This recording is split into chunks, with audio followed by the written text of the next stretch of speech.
శ్రీ హరీష్ రావు గారు. ధన్యవాదాలు అధ్యక్ష. నేను గౌరవ మంత్రి గారిని సూటిగా ఒక 5-6 ప్రశ్నలు మాత్రమే అడుగుతాను, ఉపోద్ఘాతంలోకి వెళ్ళను అధ్యక్ష. ముందుగా అసలు ఈ మూసీ మోడర్నైజేషన్ ప్రాజెక్టుకు ఎంత ఖర్చు అవుతుంది? ఒకసారి ముఖ్యమంత్రి గారు 1,00,000 కోట్లు ఖర్చు పెడుతున్నామన్నారు, ఒకసారి 1,50,000 కోట్లు ఖర్చు పెడతామని డిఫరెంట్ టైమ్స్లో డిఫరెంట్ స్టేట్మెంట్స్ వచ్చాయి.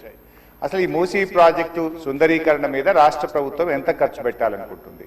ఎందుకంటే ఒకవైపు పిల్లల స్కాలర్షిప్లు ఇవ్వమంటే డబ్బులు లేవు, కోసుక తింటారా అంటున్నారు, లేదా రిటైర్డ్ ఎంప్లాయీస్కు డబ్బులు ఇవ్వండి అంటే డబ్బులు లేవంటున్నారు. మూసీ సుందరీకరణ మీద 1,00,000 కోట్ల 1,50,000 కోట్ల ఎంత ఖర్చు పెడతామనుకుంటుంది ప్రభుత్వం? సూటిగా సమాధానం చెప్పండి. 2, ఇప్పటి వరకు మూసీ సుందరీకరణలో ఎన్ని నివాసాలు కూల్చివేశారు? ఆ కూల్చివేసిన నివాసాలకు 2013 భూసేకరణ చట్టం కింద పాత ఇండ్లకు కంపెన్సేషన్ ఇచ్చారా?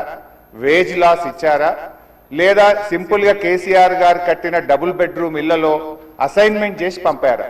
2013 భూసేకరణ చట్టం ప్రకారంగా 14.5 లక్షల రూపాయల డబ్బు ఇవ్వాలి వాళ్ళకు.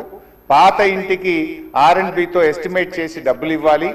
అదేవిధంగా సెలబుల్ రైట్స్ తో కూడినటువంటి 200 గజాల స్థలంలో కట్టిన ఇల్లు ఇవ్వాలి. ఆ రకంగా ఇచ్చారా? ఇవ్వలేదా? ఇస్తే ఎప్పట్లోకి ఇస్తారు? ఎన్ని నివాసాలు కూల్చారు? ఇంకా మీరు ఐడెంటిఫై చేసి కూల్చవలసిన ప్రభుత్వ ప్రైవేటు ఇల్లు ఎంత భూమి ప్రభుత్వ ప్రైవేట్ సేకరిస్తున్నారు? సమాధానం చెప్పండి.